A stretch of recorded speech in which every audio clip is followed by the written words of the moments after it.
At kung ang lahat ng iyong alam ay malapit ng magbago, kung ang mga propesiyang biblikal na tila malayo noon ay nagaganap na sa harapan mo, lindol, pandemya, digmaan, likas na mga pangyayari lang ba ito o mga palatandaan ng isang mas dakilang plano?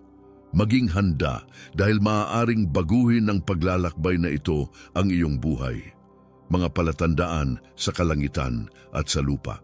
Noong sinaunang panahon, ang mga propeta ay tumingin sa kalangitan at binasa sa mga bituin ang mga mensahe ng Diyos. Sa panahon ngayon, gumagamit ang agham ng makabagong teknolohiya upang pagmasdan ang universo, ngunit may isang bagay na hindi nito maipaliwanag. Ang mga palatandaang ipinropesya libu-libong taon na ang nakalipas, natutupad na ba? Inihahayag ng kalangitan ang isang dakilang pangyayari.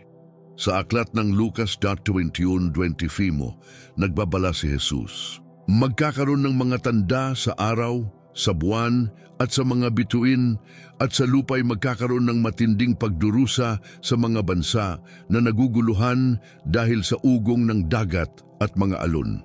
Sa mga nagdaang taon, nasaksihan ng mundo ang mga kamangha-manghang pangyayaring kosmiko, mga bihirang solar at lunar eclipse, pati na rin ang mga pag-a-align ng planeta na nagaganap lamang kada libu-libong taon. Malalakas na ulan ng meteor na may mga ulat ng mga bolang apoy na lumilipad sa himpapawid sa iba't ibang panig ng mundo. Hindi maipaliwanag na pagbabago sa magnetic field ng daigdig na maaaring makaapekto sa lahat mula sa mga power grid hanggang sa paggalaw ng mga hayop. Coincidence lang ba ito o isang divine warning? Ang lupa ay nasa matinding pagyanig. Ang mga likas na sakuna ay patuloy na tumitindi at dumadalas. Sinasabi sa Biblia na ito ay tulad ng mga hapdi ng panganganak, Mateo 24:8, na nagpapahiwatig ng mas malaking darating na pangyayari. Sa mga nagdaang taon, malalakas na lindol ang nagwasak ng buong lungsod. Sa loob lamang ng isang taon, mas maraming lindol na may magnitude na 7 pataas ang naitala kaysa sa mga nakaraang dekada. Pagsabog ng mga bulkan na nagbabantang sumira ng malalaking populasyon habang binalaan ng mga siyentipiko ang posibilidad ng isang supervolkano na maaaring magdulot ng pandaigdigang taglamig. Malalaking baha at tsunami ang sumasalanta sa mga lugar na dati hindi madalas tamaan ng ganitong sakuna. Ang mismong mundo ay tila nagbababala na may isang bagay na malapit ng mangyari. Digmaan at mga balita ng digmaan. Nagbabala rin si Jesus sa Mateo 24:6. At makakarinig kayo ng mga digmaan at mga alingaw-ngaw ng digmaan. Ngunit huwag kayong matakot sapagkat kailangang mangyari ang mga bagay na ito, ngunit hindi pa ito ang wakas. Sa kasalukuyan, ang mundo ay nasa bingit ng pandaigdigang tunggalian, tensyon sa pagitan ng mga nuclear powers na may lumalalang pagbabanta ng digmaan, mga hidwaang panrelihiyon at etniko na nagdudulot ng mga digmaang sibil sa iba't ibang bansa, mga pag-aalsa at krisis pampulitika na nagpapabagsak sa mga pamahalaan.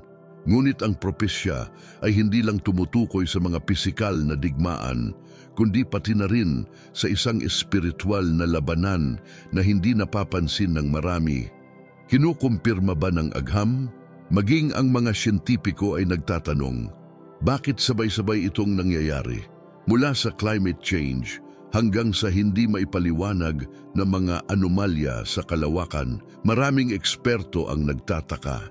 Ayon sa datos, bumabagal ang pag-ikot ng core ng daigdig na may epekto sa magnetic field. Ang klima ay nagiging mas hindi inaasahan na kahit ang mga eksperto sa panahon ay naguguluhan. May mga kakaibang kaganapan sa kalawakan na hindi kayang ipaliwanag ng agham. Habang patuloy ang agham sa paghahanap ng sagot, matagal nang ibinigay ng Biblia ang kasagutan. Nauubos na ang oras. Ano ang dapat gawin? Sa harap ng lahat ng ito, ang tanong ay, handa na ba tayo? Kung ang mga ito ay tunay ngang palatandaan ng Apocalypse, ano ang ating gagawin? Sa susunod na bahagi, pag-uusapan natin ang dakilang panlilinlang, isang planong binalangkas upang bulagin ang mundo at ilayo ito sa katotohanan. Huwag kang aalis. Kailangan mong malaman ang katotohanan bago mahuli ang lahat. Ang dakilang panlilinlang. Isipin mong magising isang araw at malaman na lahat ng pinaniniwalaan mo ay isang kasinungalingan. Paano kung nililinlang ang buong mundo?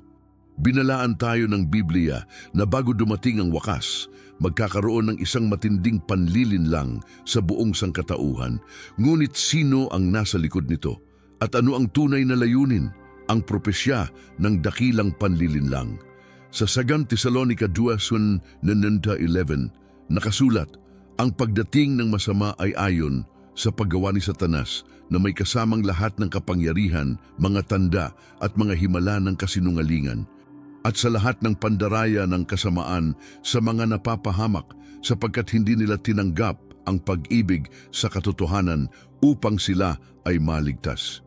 Ibig sabihin, sa mga huling araw, malalakas na kasinungalingan ang ikakalat upang iligaw ang mga tao. Ano ang mga ito? Mga pekeng doktrina.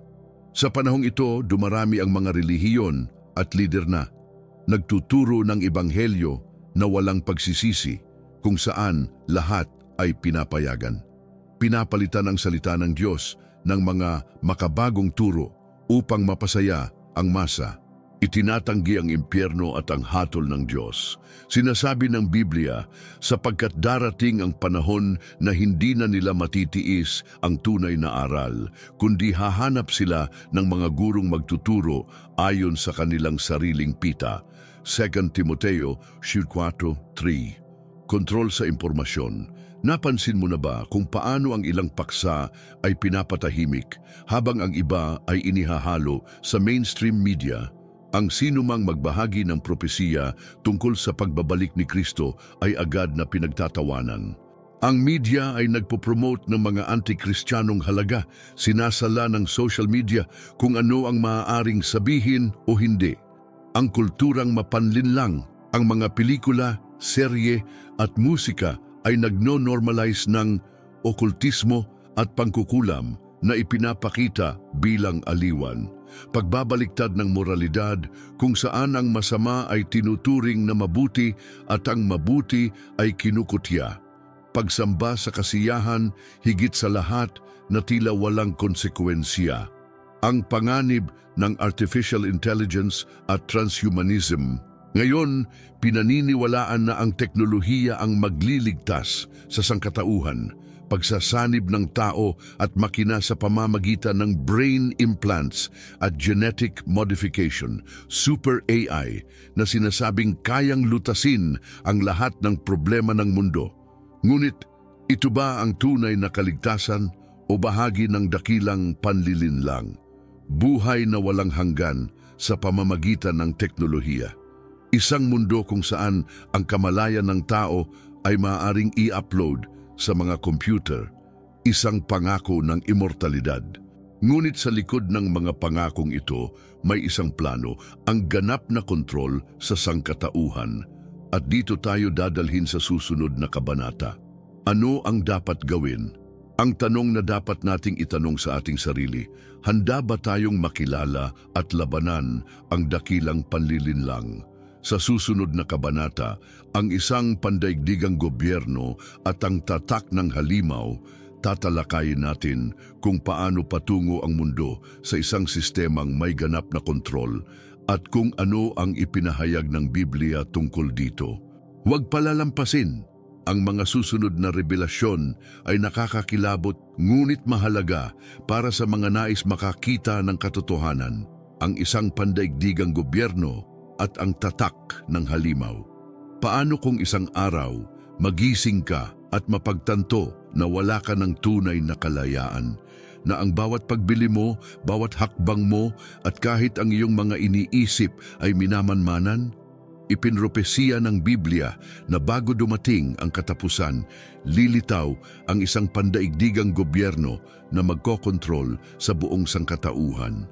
Nandito na ba tayo sa panahong iyon? Ang propesiya ng pandaigdigang pamamahala. Sa Apokalipsis 13:7 isinulat at ipinahintulot sa kanya na makipagdigma sa mga banal at sila'y malupig at binigyan siya ng kapangyarihan sa bawat tribo, wika at bansa. Inilalarawan dito ang isang makapangyarihang pinuno na may ganap na kapangyarihan sa buong mundo. Ngunit paano ito maisa sa katuparan ang pagbuo ng bagong pandaigdigang kaayusan? Sa kasalukuyan, mabilis nating nakikita ang pagtutulak sa isang pandaigdigang sistema, isang digital global currency na pinag-uusapan sa mga internasyonal na organisasyon, isang sapilitang digital identity para sa lahat ng mamamayan, isang universal passport system para sa paglalakbay at mga transaksyon. Mukhang teknolohikal na pag-unlad lamang ito, ngunit maaaring ito ang paghahanda para sa pandaigdigang pamamahala ng Antikristo, ang tatak ng halimaw, mito o katotohanan.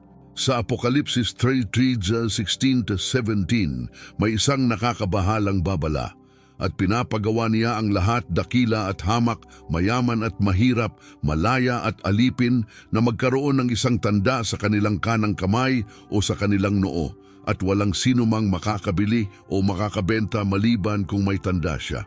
Sa mga nagdaang taon, ang teknolohiya ay umunlad ng hindi kapanipaniwala. Microchips na itinatanim sa katawan upang gamitin bilang sistema ng pagbabayad. Digital tattoos at nanotechnology bilang kapalit ng pisikal na pagkakakilanlan, advanced facial recognition systems para sa total surveillance. Ito ba ang paghahanda para sa katuparan ng propesya, ganap na pagkontrol sa populasyon? Ang ideya ng isang lipunang ganap na binabantayan ay hindi nakatang-isip. Sa ilang bansa, ipinatutupad na ang social credit system, kung saan ang sumusunod sa gobyerno ay may pribilehiyo. Ang lumalaban ay nawawala ng pangunahing karapatan. Ang mga transaksyong pinansyal ay maaaring i-block kung ikaw ay hindi sumusunod. Ang propesiya ay natutupad sa harapan mismo ng ating mga mata. Ang papel ng relihiyon sa bagong sistemang ito. Binanggit din sa Biblia ang isang huwad na propeta na susuporta sa pandaigdigang gobyerno. Siya ang magpapaniwala sa milyon-milyon na ang sistemang ito ay mabuti at kinakailangan. Nakita na ba natin ang taong ito lumilitaw? Maraming makapangyarihang lider pangrelihiyon ang nagtutulak ng ideya ng isang pandaigdigang relihiyon kung saan lahat ng pananampalataya ay pinagsasama ngunit walang Kristo. Paano labanan ang sistemang ito? Sagot ng Apokalipsis 14:12. Narito ang pagtitiis ng mga banal. Silang tumutupad sa mga utos ng Diyos at may pananampalataya kay Jesus. Ibig sabihin, manatili sa salita ng Diyos. Huwag tanggapin ang anumang sistema na sumasalungat sa Diyos. Huwag matakot dahil ang ating tagumpay ay tiyak kay Kristo. Ano ang susunod? Sa susunod na kabanata, tatalakayin natin ang isa sa pinakamalinaw na tanda ng Apocalypse, ang krisis espiritual at ang paglamig ng pag-ibig. Kung pakiramdam mo na ang mundo ay nagiging mas malamig at mas walang malasakit, may isang dahilan para rito. At dapat mong malaman bago mahuli ang lahat, manatiling nakatutok. Ang susunod na kabanata ay maglalantad ng malalalim na katotohanan na bihirang pag-usapan. Ang krisis espiritual at ang paglamig ng pag-ibig. Napansin mo ba kung gaano kalamig na ang mundo? Mabilis na nasisira ang mga kasal. Nag-aaway ang mga pamilya sa maliliit na bagay. Ang mga pagkakaibigan ay nagiging disposable. Hindi lang ito isang simpleng pagbabago ng ugali. Ito ay isang propesiya na nagaganap sa harapan natin. Ang propesiya ng espiritual na lamig. Sinabi ni Jesus sa Mateo 24:12, at dahil sa paglaganap ng kasamaan, ang pag-ibig ng marami ay lalamig. Ano ang ibig sabihin ng paglaganap ng kasamaan? Ginawang normal at ipinagdiriwang ang kasalanan. Ang dating mali ay tinatawag ng makabago at progresibo. Inaatake ang mga Kristiyanong halaga habang ang imoralidad ay iniendorso. Tumatapang ang puso ng sangkatauhan at inihahanda ang mundo sa isang buhay na walang Diyos, paglayo ng tao sa Diyos. Parami ng parami ang hindi na humahanap sa Diyos. Ang pananampalataya ay napapalitan ng pagsamba sa sarili at materialismo. Paghahanap ng kasiyahan sa lahat ng bagay, paniniwala na walang tama o mali, opinyon lang. Dahil dito, walang direksyon, walang pag-asa at walang tunay na pagmamahal ang mundo. Nawawala na ba ang tunay na pag-ibig? Ang propesya ay nagkakatotoo. Ang mga pamilya ay hindi na nagkakaisa. Ang pagiging makasarili ay nangingibabaw. Ang pagiging mapagbigay at may malasakit ay bihira na lang. Paano muling magningning ang pag-ibig? Ang sagot ay nasa Shunhuan, Pato 8. Ang hindi umiibig ay hindi nakakakilala sa Diyos, sapagkat ang Diyos ay pag-ibig. Maging matatag, ang mga pangyayaring ito ay mga hudyat lamang ng ating nalalapit na katubusan. Ang liwanag ng Diyos ang tanging makakatalo sa dilim ng panlilinlang. Ibig sabihin nito, paano mananatiling matatag sa panahong ito ng espiritual na lamig? Upang labanan ng espiritual na lamig sa panahong ito, dapat nating gawin ang mga sumusunod. Hanapin ang Diyos araw-araw sa panalangin at pagbabasa ng Kanyang salita. Isabuhay ang tunay na pag-ibig, ang pag-ibig na mula sa Espiritu Santo. Turuan ang ating mga anak at pamilya na mamuhay ayon sa mga prinsipyo ni Kristo. Ano ang susunod? Ngayon na naiintindihan na natin ang espiritual na krisis ng mundo, tatalakayin natin ang isa sa pinakamahalagang tanda ng Apokalipsis, Israel at ang sentro ng propesiya. Ang nangyayari ngayon sa Israel ay may malalim na kahulugan at kailangan mong malaman ito bago mahuli ang lahat. Huwag palampasin. Ang susunod na kabanata ay magpapaliwanag ng mga katotohanang maaaring baguhin ang iyong pananaw tungkol sa hinaharap. Israel at ang sentro ng propesiya. Mula pa noong sinaunang panahon, ang Israel ay palaging nasa sentro ng kasaysayang biblikal. Ngunit bakit ang bansang ito, na napakaliit, ay laging nasa gitna ng mga pandaigdigang kaganapan? Ang sagot ay simple.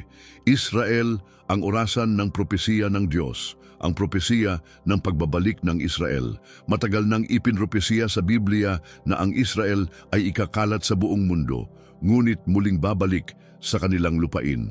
Ezekiel 37:21.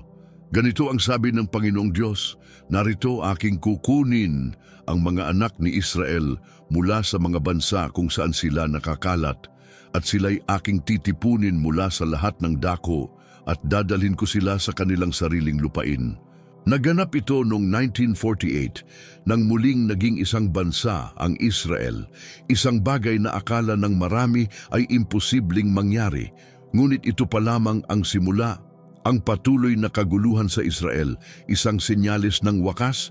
Nagbabala si Jesus sa Mateo 24:60-27 na magkakaroon ng mga digmaan at alingaw-ngaw ng digmaan bago ang katapusan.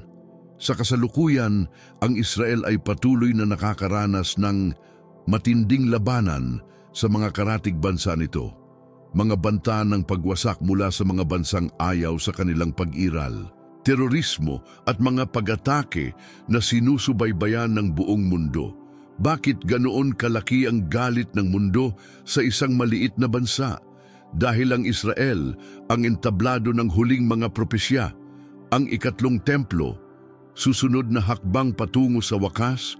Isa sa pinakamalalaking propesya sa Apokalipsis ay ang muling pagtatayo ng ikatlong templo sa Jerusalem. 2 Thessalonica 2:4. Ang lalaking ito ay lalaban sa lahat ng sinasamba bilang Diyos. Pati sa templo ng Diyos ay papasok siya at uupo roon at magpapanggap na siya ang Diyos. Ipinapakita nito na dapat munang maitayo ang bagong templo. sapagkat dito ipapakita ng Antikristo ang kanyang sarili bilang Diyos. Ano ang nangyayari ngayon? May mga konkretong plano para sa muling pagtatayo ng templo. Nakahanda na ang mga materyales at sinasanay na ang mga saserdote para sa mga ritual. May lumalakas na presyur upang maisakatuparan ang proyekto. Kung maitayo ang templong ito, isa ito sa pinakamalakas na palatandaan na tayo ay nasa huling yugto ng Apokalipsis, ang mundo laban sa Israel. Sinasabi rin ng Biblia na sa mga huling panahon, lahat ng bansa ay magtutulong-tulong laban sa Israel. Zacarias 12:3. Sa araw na iyon, gagawin kong mabigat na bato ang Jerusalem sa lahat ng bansa. Sino mang magtangkang buhatin ito ay tiyak na masasaktan. Ngayon, nakikita natin ito. Tumitinding galit sa Israel sa internasyonal na mga pormasyon. Mga pandaigdigang kampanya upang i-boycott at i-isolate ang Israel. Mga tensyong pampolitika na maaaring humantong sa isang pandaigdigang digmaan. Ngunit ipinangako ng Diyos na siya mismo ang magpoprotekta sa Israel. Ano ang ibig sabihin nito para sa atin? Kung ang mga propesiya tungkol sa Israel ay natutupad na, ibig sabihin ang katapusan ay mas malapit kaysa sa iniisip natin. Kaya dapat tayong maging mapagmasid sa mga kaganapan sa gitnang silangan. Manalangin para sa kapayapaan ng Israel, awit 122:6. Maging handang espiritual sapagkat natutupad na ang kasulatan. Ano ang susunod? Ngayon na nauunawaan natin ang papel ng Israel sa mga huling propesiya, oras na upang pag-usapan ang pinakahihintay na kaganapan ng mga Kristiyano. Ang pagbabalik ni Kristo. Ano ang tunay na sinasabi ng Biblia tungkol sa rapture? Malapit na ba talaga ang dakilang araw na ito? Sa susunod na kabanata, ihahayag natin ang mga katotohanang maaaring tuluyang baguhin ang iyong buhay. Ang pagbabalik ni Kristo, mito o katotohanan. Ang mundo ay nasa kaguluhan, digmaan, kagutuman, mga sakunang likas, mga espiritual na panlilinlang, ngunit ang lahat ba ng ito ay patungo sa isang mas malaking pangyayari? Malapit na bang bumalik si Kristo? Ang pangako ng pagbabalik ni Jesus. Juan 3:3. At kung ako'y pumunta at inihanda ko na kayo ng isang lugar, ako'y muling babalik at dadalhin ko kayo sa akin upang kung nasaan ako, naroon din kayo. Ito ang pangakong matagal nang hinihintay ng mga Kristiyano sa buong mundo. Ngunit paano natin malalaman kung malapit na ito? Mga palatandaan ng pagbabalik ni Kristo. Mateo 24 ay naglilista ng mga palatandaang magaganap bago ang pagbabalik ni Jesus. Digmaan at mga alingawngaw ng digmaan. Kagutuman at salot, mga lindol sa iba't ibang dako. Mga bulaang propeta at huwad na Kristo. Ang Ebanghelyo ay naipapahayag na sa buong mundo. Lahat ng ito ay nangyayari na ngayon. Ang hiwaga ng rapture. 1 Thessalonica 16:17. Ang Panginoon mismo ay bababa mula sa langit. At tayo na nabubuhay ay aagawin upang salubungin siya sa mga alapaap. Ipinapakita nito na darating si Kristo upang kunin ang kanyang iglesia bago ang dakilang kapighatian. Malapit na ba ito mangyari? Ang mga susunod na kaganapan sa mundo ang magpapatunay. Manatili sa pananampalataya sapagkat ang ating kaligtasan ay malapit na. Magiging panahon ng takot para sa mga tumanggi sa katotohanan. Hindi ipapahayag ng pauna ang pagbabalik ni Kristo. Mateo 24:36. Ngunit tungkol sa araw at oras na iyon, walang sino man ang nakakaalam, kahit ang mga anghel sa langit, kundi ang aking Ama lamang. Ibig sabihin, dapat tayong maging handa sa lahat ng oras. Paano maging handa?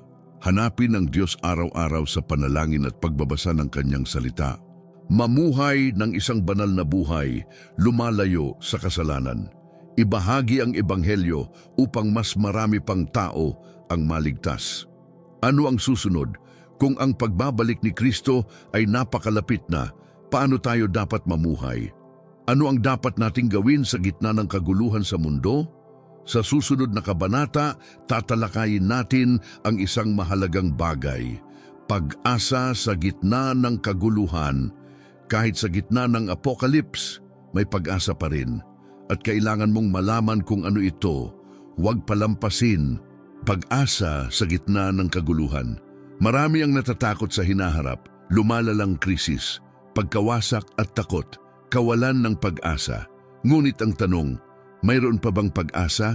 Ang sagot ng Biblia, oo, kahit sa gitna ng bagyo, may plano ang Diyos para sa mga nagtitiwala sa Kanya. Ang pangako ng Diyos sa gitna ng matinding pagsubok, Juan 60:33, sa mundo magkakaroon kayo ng kapighatian, ngunit lakasan ninyo ang inyong loob. Dinaig ko na ang mundo. Kahit anong mangyari, hawak pa rin ng Diyos ang lahat. Paano manatiling matatag sa panahon ng matinding pagsubok?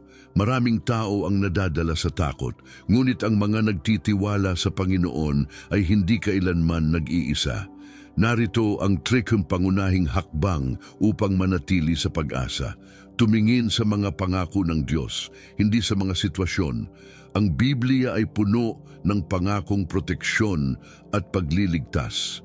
Manatili sa panalangin. Habang mas lumalapit tayo sa Diyos, mas lalong lumalakas ang ating pananampalataya. Maging liwanag sa gitna ng kadiliman.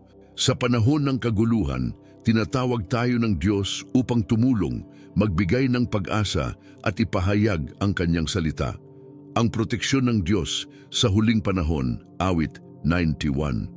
Ang nananatili sa lihim na lugar ng kataas-taasan ay mananatili sa lilim ng makapangyarihan sa lahat. Hindi ibig sabihin na hindi tayo dadaan sa pagsubok, ngunit nangangahulugan ito na hindi tayo pababayaan ng Diyos.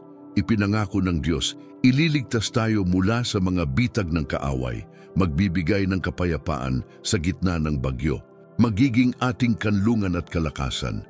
Walang makapaghihiwalay sa atin mula sa pag-ibig ng Diyos, ang ating papel sa huling henerasyon. Kung tayo nga ay nabubuhay sa huling panahon, may espesyal na layunin tayo. Hindi tayo tinawag upang matakot, tinawag tayo upang kumilos. Mateo 3:14. Kayo ang ilaw ng sanlibutan, hindi maitatago ang isang lungsod na nakatayo sa ibabaw ng bundok. Ano ang dapat nating gawin? Ipahayag ang pag-asa sa mga naliligaw, tumulong sa mga nangangailangan. Ipangaral ang Ebanghelyo hanggang sa huling sandali. Ang huling tawag, malapit nang matapos ang paglalakbay na ito. Ngunit may isang tanong na kailangan mong sagutin. Ano ang gagawin mo sa lahat ng ito? Sa susunod at huling kabanata, tatalakayin natin ang pinakaimportanteng desisyon sa iyong buhay. Ang oras ay nauubos. At ang iyong desisyon ang magtatakda ng iyong walang hanggang kapalaran. Maging handa. Ang huling tawag. Paano kung ito na ang iyong huling pagkakataon? Lahat ng nakita natin ay malinaw. Ang oras ay nauubos. Ang mga propesya ay natutupad. Bawat araw, papalapit tayo sa katapusan. Ngunit handa ka na ba? Ang pinakamahalagang desisyon ng iyong buhay, ang Diyos ay palaging nagbibigay ng pagpili. Deuteronomio 30:19. Pinapatutuo ko sa inyo ngayon ang langit at lupa na inilagay ko sa harapan ninyo ang buhay at kamatayan, ang pagpapala at ang sumpa. Kaya pumili kayo ng buhay upang kayo ay mabuhay, kayo at ang inyong mga anak. Walang neutral na posisyon. Sumunod kay Kristo at makamit ang buhay na walang hanggan, tumanggi sa Kanya at harapin ang walang hanggang pagkahiwalay sa Diyos. Paano makamtan ang buhay na walang hanggan? Juan 3:16. Sapagkat gayon na lamang ang pag-ibig ng Diyos sa sanlibutan, kaya ibinigay niya ang Kanyang bugtong na anak, upang ang sinumang sumampalataya sa Kanya ay hindi mapahamak, kundi magkaroon ng buhay na walang hanggan. Si Kristo na mismo ang nagbayad para sa ating mga kasalanan. Ang kailangan lang nating gawin ay magsisi sa ating mga kasalanan, maniwala kay Jesus bilang ating Panginoon at tagapagligtas, mamuhay ayon sa Kanyang salita. Ito ang tanging paraan upang maiwasan ang darating na puot at magkaroon ng buhay na walang hanggan. Ang huling tawag bago mahuli ang lahat. Apokalipsis 3:20. Narito, ako'y nakatayo sa pintuan at kumakatok. Kung may makarinig ng aking tinig at magbukas ng pinto, ako'y papasok sa kanya at makikipagpiging kasama niya at siya'y kasama ko. Si Jesus ay kumakatok sa iyong puso ngayon, ngunit hindi mananatiling bukas ang pintuang ito magpakailanman.